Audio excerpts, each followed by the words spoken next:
राम राम शेतकरी मित्रांनो, प्रतीक्षा ऊस रोपवाटिका. आता आपण ह्या कॅन्डामधून आपण जीवामृत आपल्या ऊसाला टाकत आहोत.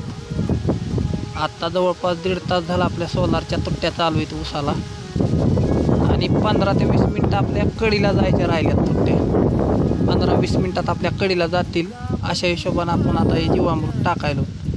आता जीवामृत टाकल्यापासून पुन्हा 15-20 मिनटं आपण तुट्ट्या ऊसाला चालू देणार आहे, जेणेकरून आपलं जीवामृत हे शेवटपर्यंत जाईल. अशा हिशोबाने आपण हे जीवामृत सोडलं. हा पूर्ण सरीमध्ये एकदम मिक्स चांगलं होत चाललेलं आहे पाणी चालू असल्यामुळं. त्यामुळं होईन तितकं आपण पाणी चालू असताना अशा पद्धतीनं जर जीवामृत आपल्या शेतामध्ये सोडलं तर पूर्ण आपल्या शेतामध्ये हे जाऊ शकते जीवाणू. तर सर्व शेतकऱ्यांनी असं काहीतरी करायला पाहिजे, थोडंफार तरी, जास्त नाही जरी झाला आपल्याच्यानं, कारण आपली क्वालिटी ही ऊसाची चांगली राहते. जीवामृत रासायनिक दोन्ही पण वापरतो आपण.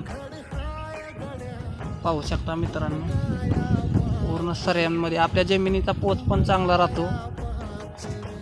आता इतकं मोठं शेण तर काय आपल्याकडे उपलब्ध नसतं कोणाकडं, त्याच्यामुळे 1 गाय 2 गाय काय असतील त्यांना आपलं जीवामृत तयार करायचं, स्लरी तयार करायची, आणि चालू पाण्यामध्ये जर दिलं तर पूर्ण जमिनीमध्ये ते पूर्ण मिक्स होऊन जातं आहे मित्रांनो. काही अवघड नाही, आपलं घरचं साहित्य असतंय, करायला वेळच पाहिजे, फक्त 15 ते 20 मिनटं 10 तयार करायला लागते. पण इकडं पाहू शकता, आता मी तयार केलेलं आहे, या ड्राममध्ये ठेवलेलं आहे. इथं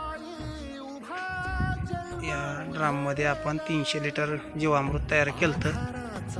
हरभऱ्याचं पीठ, गोमतर, शेणखत, शेण आणि गुळ, पडकातली माती हे सर्व मिक्स करून 4 दिवस ठेवलं.